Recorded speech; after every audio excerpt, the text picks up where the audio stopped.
We have this immigration problem, and I don't mean the one that Donald Trump defines as a problem or that others define as a problem on the far right who were reactionary, Minutemen at the border. I'm talking about the reason we have a narrative problem around immigration and the reason we have such vitriol aimed at folks coming across the border. But keep in mind, only one border, right?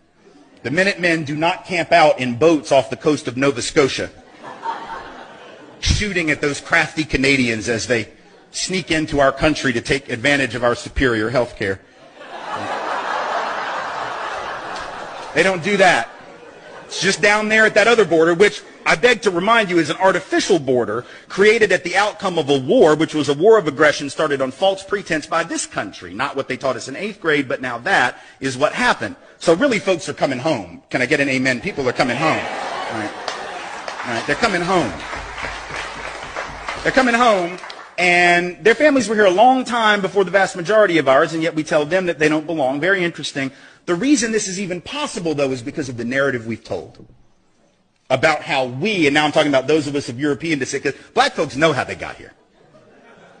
Right? A lot of Asian folk know how they got here. A lot of folks were brought over, particularly Chinese folk, to work the railroads, didn't care how many of them died.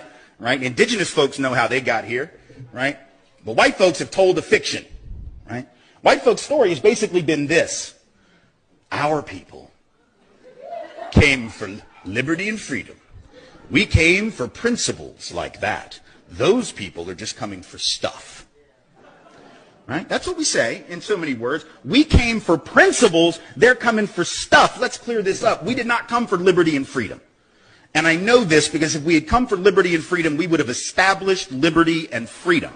And I don't just mean with regard to people of color, I mean each other. Like, white folks spent a lot of time in the colonies just trying to figure out who was the bigger witch, right? Like, we just would kill each other. It wasn't like one big happy white family. It was just, you're not a good enough Christian? No, you're not a good enough Christian. No, you're not a good enough Christian? Now I'm going to drown you because you're a warlock. I mean, that was the kind of, like, in a nutshell, that was the colonial experience. So that was not Schoolhouse Rock, right?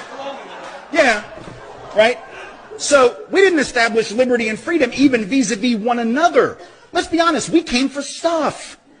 We came for stuff like opportunity, stuff like land, stuff like the ability to survive because things weren't working back home. Like, we need to be honest about, like, our people were the losers of Europe. And I don't mean that, I'm not trying to be judgmental or harsh, I'm just being honest. Like when Donald Trump says Mexico's not sending their best, okay, you think England sent their best? The hell